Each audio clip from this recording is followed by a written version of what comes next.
میاں بیوی کے رشتے کی خراب ہونے کی سب سے بڑی جڑ بیڈ روم کی باتیں، بیڈ روم سے باہر جانا۔ ایک میاں بیوی کیسے بتا سکتے ہیں کمزوری کسی اور کو؟ جس بیوقوف نے اپنے خاوند کی بات اپنے میکے میں کھولی اور جس بیوقوف نے اپنی بیوی سے کہی بھی بات اپنے گھر میں کھولی، سب سے بڑا رازدان اور سب سے بڑی محافظ اگر کوئی ہے تو ایک بیوی ایک خاوند کی اور ایک خاوند ایک بیوی کا ہوتا ہے۔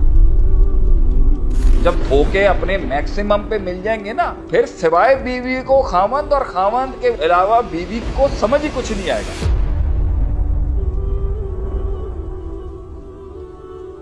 ہر انسان کی زندگی میں جو ایک تحریک ہے، ایک تحرک ہے، ایک کانکویسٹ ہے، ایک اس کی زندگی کا کویسٹ ہے، اس کا سفر ہے، اس کی جنگیں ہیں، وہ میاں بیوی، وہ میاں بیوی کا سفر ہے۔ اس میں وہ ٹرسٹ ہی نہیں کر سکتا کسی پر، وہ کیسے بتائے گا کسی کو؟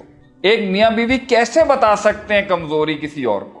اور گھروں کے برباد ہونے، میاں بیوی کے رشتے کی خراب ہونے کی سب سے بڑی پہلی جڑ بیڈ روم کی باتیں، بیڈ روم سے باہر جانا۔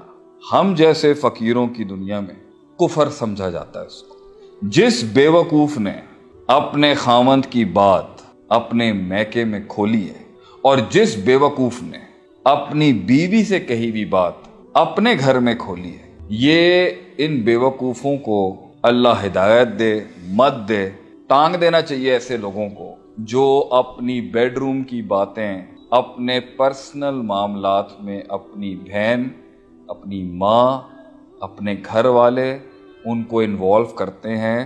یہ سب سے بڑی بربادی ہے میاں بیوی، کیونکہ تم آج اس گھر میں ہو، کل شاید نہیں ہوگے۔ یہ وقت جو تمہارا خراب ہے ابتدائی شادی کے 5 سالوں کا، یہ کل ٹھیک ہو جائے۔ اسے عقل نہیں آ رہی نا، اسے کل آ جائے گی۔ گھر خاوند کا ہے، وہ مالکن اب خاوند کے گھر کے اندر ہے، وہ چودھری اب خاوند کے گھر میں ہے، چاہے گھر کے حالات اس کے جیسے بھی ہو میاں کے ساتھ، لیکن اس کی شان اور عزت بندے کے ساتھ ہے۔ اس کی، آپ کا بندہ ہے سب کچھ آپ کا، اور آپ نے یہ سمجھنا ہے کہ آپ کے بھی خاندان والے ایک دن شریکہ بن جائیں گے، پھر عیدوں میں ملاقات ہوگی اور پھر کم ہوگا۔ ہاں، کمبائنڈ فیملی سسٹم جہاں ٹھیک اور بات ہے، لیکن اگر تم نے گھر اندر کی بات باہر کر دی، اس کو وہاں ذلیل کرا دیا اور تم نے اس کی باتیں کھول دی ہر جگہ اپنی بیوی کی جو ابھی پہنچے، دونوں کو یہ سمجھنا چاہیے کہ یہ پہنچ جائیں گے ایک دن وہاں پر جہاں انہیں وفا سمجھ میں آ جائے گی، جہاں انہیں سمجھ میں آ جائے گی کہ یار دنیا بغیر پارٹنرشپ کے نہیں چل سکتی۔